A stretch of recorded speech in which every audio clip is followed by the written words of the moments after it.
মানে ঠান্ডা লেগে মানে ফিসারি কাজ করবো আমাদের ফিসারি আছে, ঠান্ডা লেগেছে তো ঠান্ডা লেগে বলে নিউমোনিয়া হয়েছে, হসপিটালে বলছে করোনা হয়েছে বলে পাড়ার লোক খুব ঘৃণা করছিল। সেই সময় কী করবো বাবাকে দিয়ে ভাবতে ভাবতে আমি বলি করে নিয়ে যাবো আর যা কিছু আমাদের নার্সিংহোমে নিয়ে যাবো।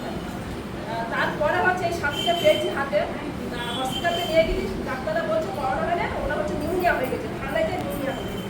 তারপরে ওই ইয়েতে দক্ষিণাঞ্চলে নিয়ে গেছিলাম, তার বাবা সেখানে অসুস্থ করে নিয়ে এসেছি। তারপরে এই সাথীটা পেলাম ওনাকে প্রিয়াঙ্কা ম্যাডামের দোকান থেকে, প্রিয়াঙ্কা ম্যাডামের দোকানে বসে আড্ডা পাচ্ছিলাম আর হঠাৎ বসে যাচ্ছিল, বলছে তুমি একটা সার্জারি করবে। বাবাকে 9-5 খাই গেছি, জেমিগাইন ক্যাপসুল খাই গেছি, আর কি খাই গেছি। এখন কেমন আছে আপনার বাবা? এখন বাবা খুব ভালো আছে, আর সেই শ্বাসকষ্ট নেই না শ্বাসকষ্ট নেই। এবং ঠান্ডা লাগার যে ধাপ সেটাও নেই। না, বাবা এখন স্বাভাবিক সব কাজকর্ম করতে পারে। ওই প্রোডাক্ট খেয়েছে মানে 3 মাস খাওয়া হয়নি, আমার বাবা 1 মাসের প্রোডাক্ট মানে 1.5 মাস ধরে খেয়েছে। তারপরে আমার বাবা কলকাতায়